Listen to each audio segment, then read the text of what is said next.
नमस्कार विद्यार्थी मित्रांनो, आज आपण थर्ड स्टँडर्डचा EVS 1 चा the life cycle of animals हा लेसन पाहणार आहोत। मागच्या व्हिडिओमध्ये आपण इंग्लिशचा लेसन 2 गो अँड कम पाहिला होता। आज मी तुम्हाला the life cycle of animals हा लेसन शिकवणार आहे। तर सांगा बरं मला, द लाईफ सायकल ऑफ ॲनिमल्सचा अर्थ काय? The life cycle of animals म्हणजे त्याला आपण प्राण्यांचं जीवनचक्र म्हणू शकतो। प्राण्यांच्या आयुष्याचं जीवनचक्र कसं असतं ते आपण या लेसन मध्ये पाहणार आहोत। तर बघा, इथे काही पिक्चर्स दिलेले आहेत, इथे काही चित्र दिलेली आहेत तुम्हाला। तर कॅन यू टेल म्हणजेच तुम्ही सांगू शकता का? आपण बघूया इथे अगोदर काय दिलेलं आहे ते।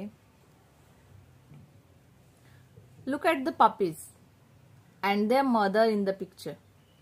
Do you see some similarities? हे जे डॉग आणि पपीज तुम्हाला दिसत आहेत त्या दोघांमध्ये तुम्हाला काही साम्य दिसतंय का बरं? म्हणजे काही सिमिलॅरिटीज दिसतात? सिमिलॅरिटीज म्हणजे समानता, काही समानता दिसते तुम्हाला या दोघांमध्ये? हो, हे जे आहे डॉग आणि हे त्याची पपीज आहेत, डॉग आणि पपीज। तर त्यांचं शरीर जर आपण बघितलं, त्यांचं बॉडी स्ट्रक्चर जर आपण बघितलं तर ते दोघंही एकमेकांसारखे दिसत आहेत। म्हणजेच डॉगची जी हे पपीज आहेत ते सेम टू सेम डॉग सारखे दिसत आहेत। आता आपण पुढे बघूया। Look at the butterfly and the caterpillar that has come out of the egg. Do you see any similarities? आता इथे बघा, हे जे पिक्चर आहे हे आहे बटरफ्लायचं पिक्चर आणि हे पिक्चर आहे कॅटरपिलरचं।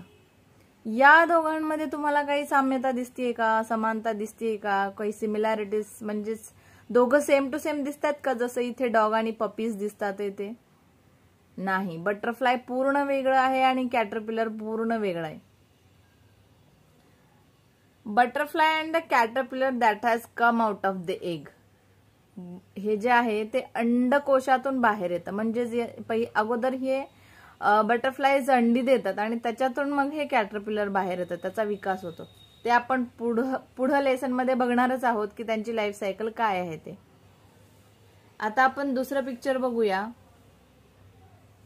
कॅन यू टेल, तुम्ही सांगू शकता का? हे पिक्चर आहे हेनचं, हेन म्हणजेच कोंबडी, आणि हे तिची चिकन्स म्हणजेच तिची पिल्लं छोटी। This is a picture of chick. Here this is a picture of cat and kitten. A hen lays eggs. सगळ्यांनाच माहिती आहे की कोंबड्या अंडी देतात। Chicks come out of those eggs. आणि त्याच अंड्यांमधून कोंबडीची पिले बाहेर येतात। Do kittens come out of eggs? काय किटन्स म्हणजे मांजरीची पिल्लं पण अंड्यातून बाहेर येतात का? नाही। मांजरीची पिल्लं अंड्यातून, मांजर अंडी घालते का? नाही। तर मांजराची जी पिल्लं असतात ती मांजरीच्या पोटातून बाहेर येतात। आपण ते शिकणारच आहोत। चला तर मग लेसनला सुरुवात करूया। हे थोडे काही प्रश्न होते ते आपण आता पाहिले। आता आपण बघूया की पुढे काय आहे ते। द ग्रोथ ऑफ ॲनिमल्स, प्राण्यांची वाढ कशी होते ते आपण आता बघणार आहोत। इथे पहिला टॉपिक आहे द ग्रोथ ऑफ ॲनिमल्स, प्राण्यांची वाढ। ग्रोथ म्हणजे वाढ कशी होते ते आपण आता बघूया। A kid and a fully grown goat are not very different to look at. तुम्हाला माहितीच आहे, गोट म्हणजे शेळी आणि तिचं पिल्लू, या दोघांमध्ये फरक असतो का? नाही, ती दोघं दिसायला एकदम सेम टू सेम असतात। म्हणजेच सेम टू सेम असतात, दिसायला एकमेकांसारखे असतात। There is not much difference between a kitten and an adult cat. मांजरीचं सुद्धा तसंच आहे। मांजरीमध्ये आणि मांजरीच्या पिल्लामध्ये जास्त काही फरक नसतो। फरक असलाच तर तो फरक असतो थोडासा कलरचा, पण मांजर आणि मांजरीची पिल्लं सेम टू सेम मांजरीसारखी दिसायला असतात, अगदी हुबेहूब एकमेकांसारखी। These babies grow in their mother's tummy. मांजर, मांजरीची पिल्लं, शेळी, शेळीची पिल्लं हे मम्मीच्या पोटामध्ये वाढतात। म्हणजेच त्या मांजरीची पिल्लं मांजरीच्या, शेळीची पिल्लं शेळीच्या पोटामध्ये वाढतात। And are born from the mother's tummy too, आणि त्यांचा जन्मही मम्मीच्या पोटातूनच होतो. But some animals like crows, spiders, lizards lay eggs.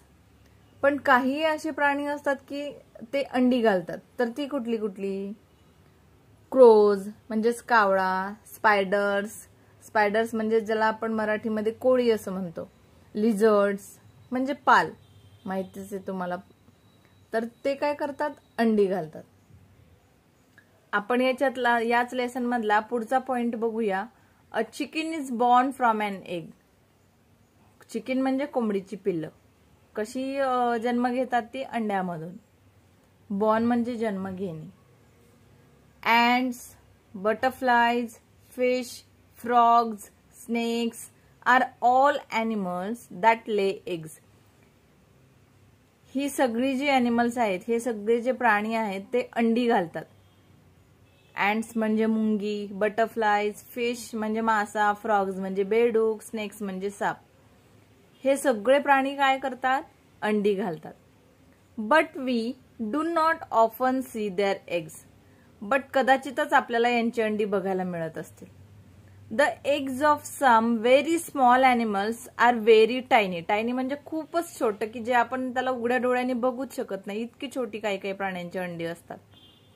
We would hardly notice them. कदाचितच आपल्याला ते दिसतात. So we do not come to know that these animals lay eggs.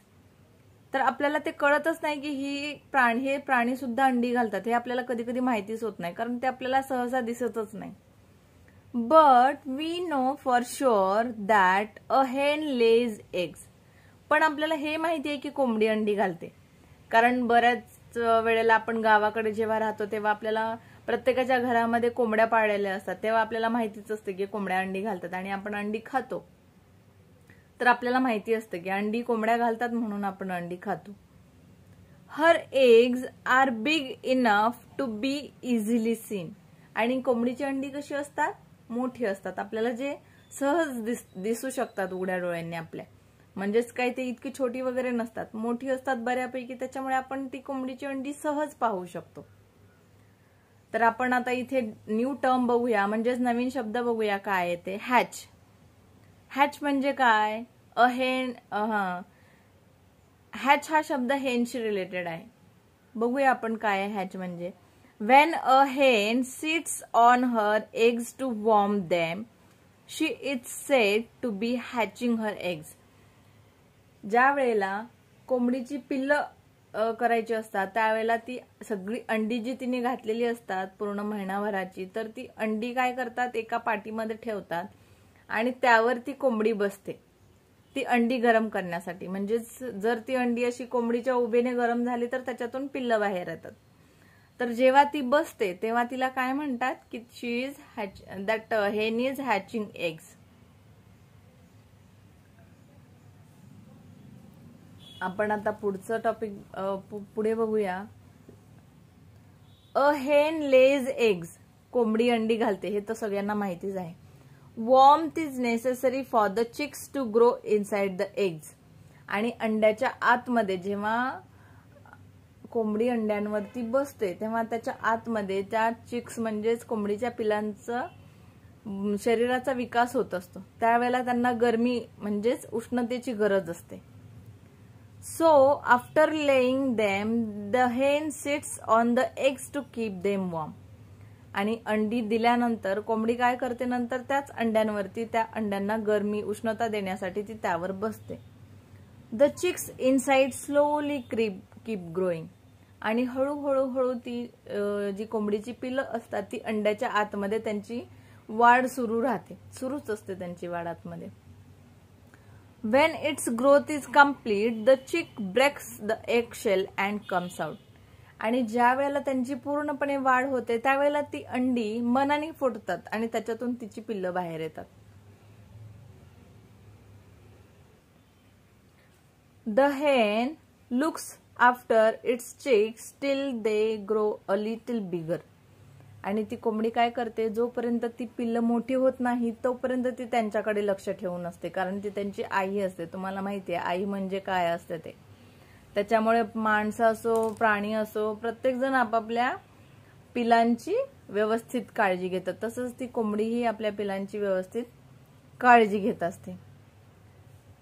Do you no, तुम्हाला माहित आहे का, व्हेन अ हेन is hatching her egg she becomes aggressive for fear of their safety. जेव्हा ती कोंबडी अंडी उबवायला बसते त्यावेळेला ती खूप अग्रेसिव्ह असते. अग्रेसिव्ह म्हणजे जर तुम्ही तिच्याजवळ गेलात तर ती खूप तुमच्या अंगावर अशी उडी पण मारू शकते किंवा तुमच्या चेहऱ्यावरती तिची नखं ओरबाडू शकते. ती असं का करते, कारण तिच्या पिलांची तिला सेफ्टी महत्वाची वाटत असते. तुम्हाला माहिती आहे, आई आपल्या मुलांसाठी काहीही करू शकते.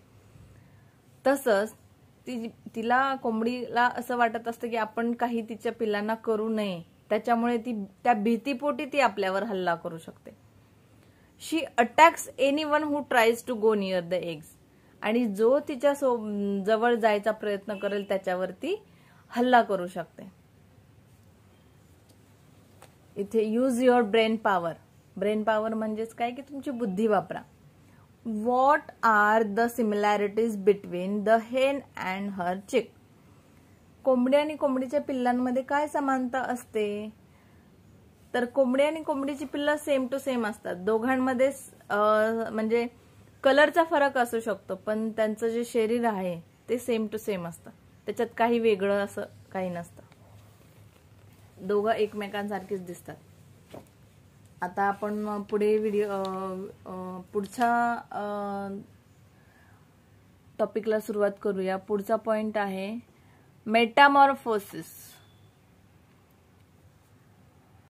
मेटामॉर्फोसिस म्हणजे काय, तर आपल्या रूपातील बदल.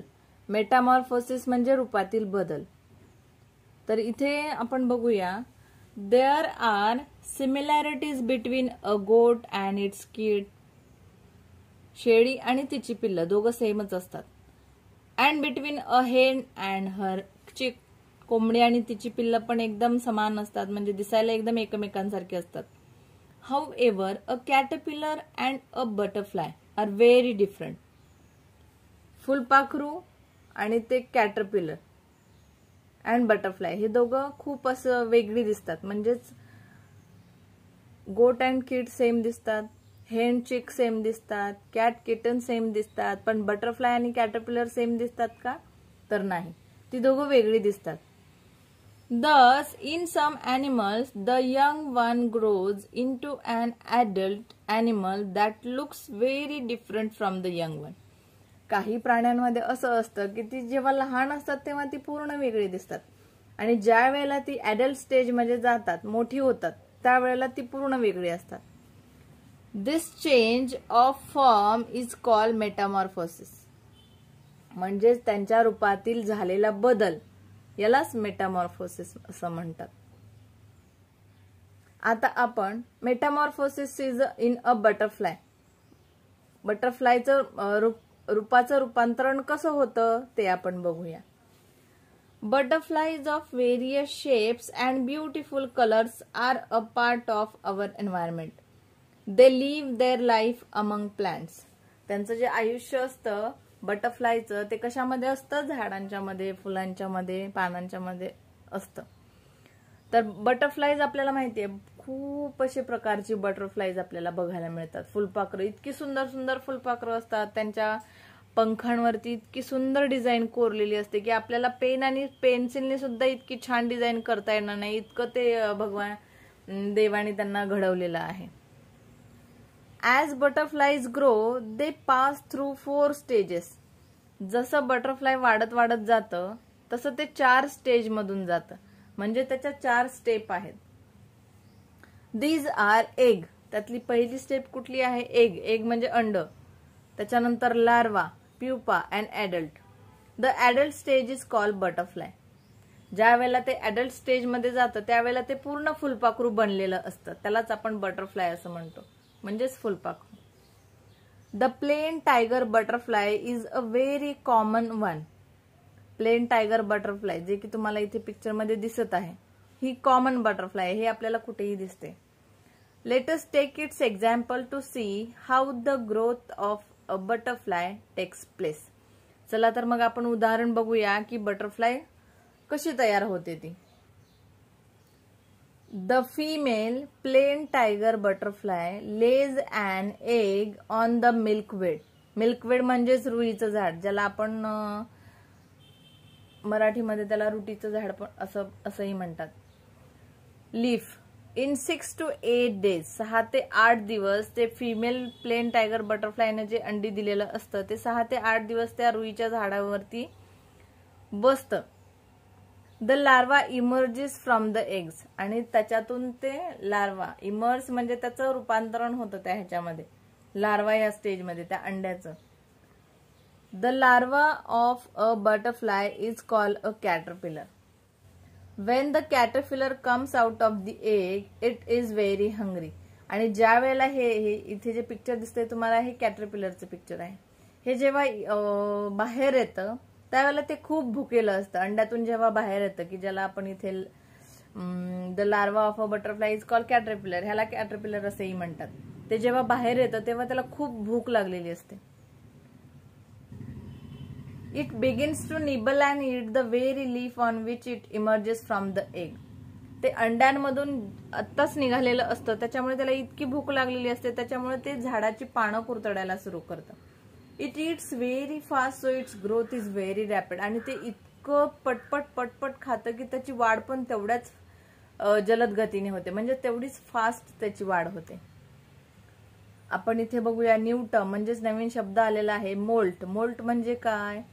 To shed old skin to make way for new growth.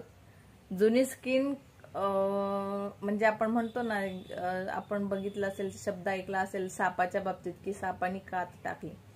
कात टाकणे म्हणजेच जुनी स्किन सोडून देणे आणि नवीन उगवते त्या शरीरावर, त्याला मोल्ट असं म्हणतात, मोल्टिंग. आपण पुढे जाऊया. The caterpillar of the plain tiger butterfly grows so rapidly in the first 2 or 3 days that it does not fit in its skin anymore. ते जे कॅटरपिलर असतं प्लेन टायगर बटरफ्लाय ते इतकं फास्ट वाढतं ना 2-3 दिवसांमध्ये की त्याच्या ते स्किन मध्ये ते फिट होऊ शकत नाही. But under the old skin a new loose skin is form on the growing caterpillar. आणि जे ते कॅटरपिलर वाढत असतं तर त्याची जी जुनी स्किन असते त्याच्याच वरती त्यांची नवीन स्किन यायला सुरू असते. Then the caterpillar sheds the old skin that is it moults. म्हणजे तुम्हाला माहितीच असेल की वरती जी स्किन असते ती जुनी झालेली असते आणि आतमध्ये नवीन स्किन त्यांची यायला सुरू असते. मग जशी जशी खालून ते आतून नवीन स्किन यायला सुरू होते तसं तसं वरची जुनी स्किन जी असते ती निघून जायला सुरुवात होते, त्याला मोल्ट असे म्हणतात. Again it begins to gobble up the leaf and continues to grow rapidly. आता गॉबल म्हणजे काय, गपागप खाणे आपण म्हणतो ना, तसा प्रकार आहे हा. तर इथे परत ते लीफ खायला चालूच करतं, म्हणजे झाडांची पानं ते तेवढ्याच घाईघाईने पटापट पटापट खातं आणि त्याची वाढही तेवढीच फास्ट होते. In 2 or 3 days it moulds a second time.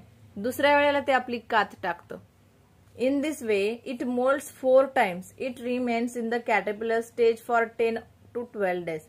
10 ते 12 दिवस ते त्या कॅटरपिलरच्या स्टेजमध्ये असतं आणि त्यावेळेला ते 4 वेळा आपली कात टाकतं, म्हणजेच जुनी स्किन टाकतं आणि नवीन स्किन त्याला उगवते. Just before the last mold, the caterpillar waves a button of a silken thread on a stalk or a leaf and hangs itself from it. आणि ज्या वेळेला ते चौथ्या वेळेला कात टाकत असतं त्यावेळेला ते स्वतःभोवती एक रेशमी धाग्याचं आवरण तयार करतं आणि स्वतःला ते झाडाच्या फांदीला किंवा म्हणजे अडकवून घेतं ते. When it molds this time it forms a pupa which is the next stage of its growth.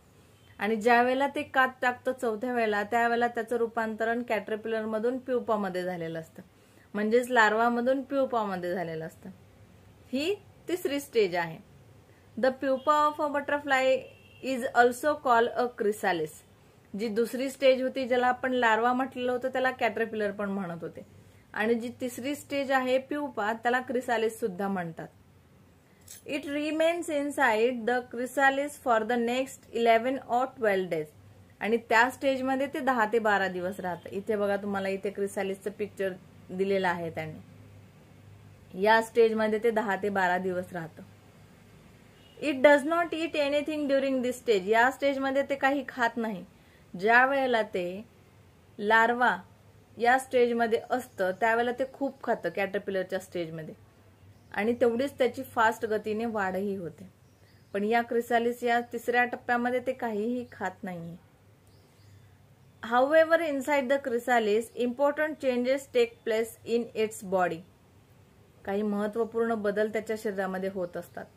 The growth of the plain tiger gets completed inside the chrysalis. आणि क्रिसालिसच्या आतमध्येच त्याची वाढ पूर्ण होते. Then the adult butterfly emerges from the chrysalis. आणि त्याच्यातूनच आपल्याला butterfly म्हणजेच फुलपाखरू बाहेर पडलेलं दिसतं. It now has 4 attractive wings and 6 long legs. All butterflies go through these stages of growth. आणि हे बघा सुंदरसं फुलपाखरू इथे तयार झालेलं आहे. इथे त्यांनी पिक्चर मध्ये दिलेलं आहे, मी तुम्हाला दाखवते. हे बघा ऍडल्ट बटरफ्लाय पिक्चर तुम्ही बघू शकता. याच्यामध्ये सुंदरसे असे याचे विंग्स म्हणजेच काय पंख आहेत याचे 4, आणि त्याचे 6 पाय असतात. All insects have 6 legs. तर इथे ऍडल्ट बटरफ्लाय, आणि प्रत्येक बटरफ्लायला या 4 स्टेजेस मधून जावंच लागतं. आता आपण पुढे बघूया. डू यू नोचा कॉलम आहे. डू यू नो म्हणजे तुम्हाला माहिती आहे का? For each type of butterfly the type of plants on whose leaves its female will lay eggs is fix. बघा, जे कॅटरपिलर झाडाची पानं खातं ती कुठली पानं खातं की ज्या झाडांच्या पानांवर त्यांनी अंडी दिलेली आहेत त्या बटरफ्लायने तीच पानं ते खातं caterpillar. The time the larva take to emerge from the eggs is different for different types of butterflies. आणि त्यांचा जे larva take to emerge from the egg अंड्यातून जो लार्वा म्हणजेच कॅटरपिलर बाहेर निघण्यासाठी जो ठरलेला टाइम आहे तो प्रत्येक ह्याचा वेगवेगळा आहे. बटरफ्लायच्या वेगवेगळ्या जाती असतात, त्या प्रत्येक जातीचा वेगवेगळा टाइम असतो. There is great variety in caterpillars. Different types of caterpillars are of different colors.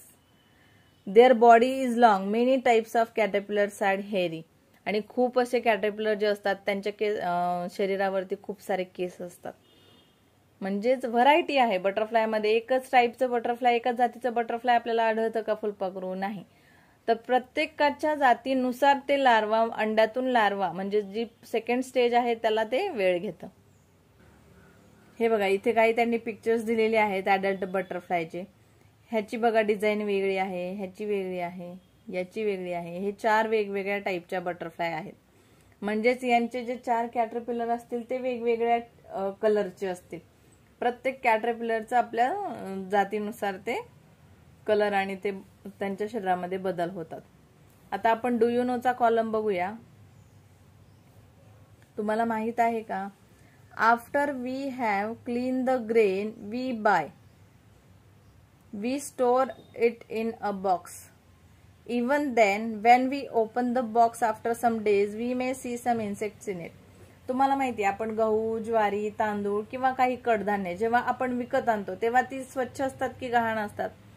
स्वच्छ पूर्ण क्लीन केलेली असतात जेव्हा आपण ते खरेदी करतो, आणि छानसं आपण ते स्टोअर करून बरणीमध्ये किंवा पोत्यांमध्ये किंवा मोठ्या मोठ्या अशा कोठ्यांमध्ये, धान्याच्या कोठ्यांमध्ये आपण ते भरून ठेवतो.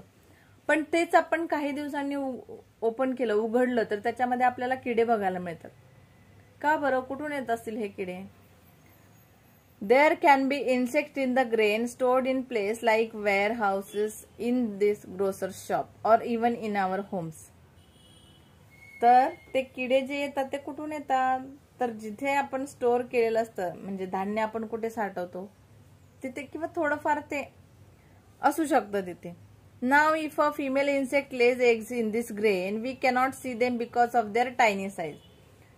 ज्या वेळेला ते धान्य दुकानदाराच्या दुकानामध्ये किंवा आपण घरामध्ये जेव्हा आपण ठेवतो आपल्याला माहिती नाही की मे बी कुठून आणलेत आपण, तिथे समजा एखाद दुसरा किडा असेल त्यांनी अंडी दिली असतील, आपल्याला ते दिसत नाहीत कारण ते खूप छोटी असतात. तर तेव्हा the warmth and air they get in the box in which the grain is stored is enough for them to grow. ज्या वेळेला आपण ती पेटी बंद करतो, ती बरणी बंद करतो, त्यावेळेला त्यांना अशी उष्णता मिळते त्या आतमध्ये, म्हणजे दमट हवामान आपण जे म्हणतो ना, गरमी, त्या गरमीमुळे त्यांची वाढ व्हायला मदत होते. So their growth continues inside the box, आणि त्यांची वाढ सुरूच राहते. They also have the same stages of growth, आणि ह्या 4 स्टेज असतात त्यांच्याही. Namely egg, larva, pupa and adult. When we open the box we see the insects in the grain at the different stages of growth in which they are. ज्यावेळेला आपण उघडतो त्यावेळेला आपल्याला वेगवेगळ्या प्रकारचे म्हणजे किडेच असतात, पण ते 4 स्टेजमध्ये. काही अंडी असतात, काहींना बघा छोटे छोटे पंख पण आलेले असतात. तुम्ही जेव्हा नसेल निरीक्षण केलं, तुम्ही कधी करू शकता निरीक्षण. जास्त करून हे गावाकडेच बघायला मिळतं, कारण धान्य साठवलं जातं जास्त गावामध्ये. शहरला कोणी जास्त इतकं धान्य साठवत नाही. आता आपण पुढचं बघूया. What we have learn from this lesson. आपण या धड्यांमधून काय शिकलो ते आपण आता बघूया. A hen sits on her eggs to hatch them. The fully grown chick breaks the eggshell and comes out. सगळ्यात अगोदर आपण काय शिकलो? कोंबडीबद्दल शिकलो की कोंबडी जेव्हा तिच्या अंड्यांवरती अंडी उबवायला बसते, है ना, कोंबडीच्या टमीमधून बाहेर येतात का पिल्लं? नाही, तर अंड्यातून बाहेर येतात. आणि ज्या वेळेला त्या अंड्यामध्ये त्या पिल्लांची पूर्ण वाढ झालेली असते, त्यावेळेला ती अंडी मनानेच ब्रेक होतात, मनानेच तुटतात आणि त्याच्यातून ती पिल्लं बाहेर येतात. त्यांना आपण आवर्जून काढायची गरज नसते. एग, कॅटरपिलर म्हणजेच लार्वा, क्रिसालिस म्हणजेच pupa and adult are the 4 stages of the life cycle of a butterfly. हे जीवनचक्र आहे फुलपाखराचं. त्याच्यामध्ये 4 टप्पे आहेत. पहिलं आहे एग, दुसरं आहे कॅटरपिलरलाच लार्वा पण म्हणतात, तिसरं आहे क्रिसालिस म्हणजेच प्युपा आणि चौथा आहे ऍडल्ट. हे 4 स्टेजेस आहेत बटरफ्लायचे. The plain tiger butterfly lays its eggs on the leaves of the milkweed plant. आणि जी प्लेन टायगर बटरफ्लाय असते ती त्याची अंडी रुईच्या झाडांच्या पानांवरतीच देते. The larva emerge from the egg, it is called the caterpillar. आणि ज्या वेळेला त्या अंड्यातून जे लार्वा बाहेर येतो त्याला कॅटरपिलर असेही म्हणतात. When the growth of the caterpillar is complete, it enters the pupa stage during which it lives inside the chrysalis. आणि ज्या वेळेला त्याची वाढ पूर्ण होते कॅटरपिलरची, त्यावेळेला ते प्युपा स्टेजमध्ये जातं, म्हणजेच क्रिसालिसच्या आतमध्ये ते राहतं. It lives inside the chrysalis. The adult butterfly emerges from the chrysalis. आणि जे पूर्ण बटरफ्लाय विकसित झालेलं जे बटरफ्लाय फुलपाखरू असतं ते क्रिसालिस मधून बाहेर येतं. It has 6 long legs and 4 attractive wings. म्हणजे सुंदरशी 4 पंख त्याला असतात आणि 6 पाय असतात. तर आपण या लेसन मधून हे शिकलेलो आहोत. मला तुम्हाला हा लेसन समजलाच असेल, कारण मी खूप चांगल्या पद्धतीने समजावलेला आहे. जर तुम्हाला काही समजलं नसेल, अडचण असेल, तर तुम्ही मला कमेंट सेक्शन मध्ये विचारू शकता. ऑलवेज रिमेंबर, नेहमी लक्षात ठेवा, butterflies are a part of our environment. It is wrong to catch butterfly just for fun and keep them tied with a string. फुलपाखरं ही आपल्या वातावरणाचा एक मूलभूत म्हणजेच महत्वाचा घटक आहे. काही मुलं, काही लोक काय करतात, त्या बटरफ्लायला मारतात आणि ते डेकोरेटिव्ह म्हणून आपल्या घरामध्ये ती सजवून ठेवतात. ते प्राणी आहेत, इन्सेक्ट आहेत, त्यांना सजवून ठेवायची वस्तू आहे का ती? नाही. तो एक जीव आहे. आपण त्यांना मारायचं आणि आपलं घर सजवायचं हे काही बरोबर आहे का? नाही. तर प्लीज बटरफ्लायजला मारू नका, म्हणजेच कुठल्याच इन्सेक्ट्सला मारू नका. डेकोरेशनसाठी आपण खूप साऱ्या निर्जीव वस्तू वापरू शकतो. जिवंत प्राण्यांना, जिवंत काही इन्सेक्ट्सला मारून त्यांना आपल्या घरात सजवायची काहीही गरज नाही. हे नेहमी लक्षात ठेवा. व्हिडिओ आवडला असल्यास व्हिडिओला लाईक करा, शेअर करा आणि चॅनलला सबस्क्राईब करायला विसरू नका.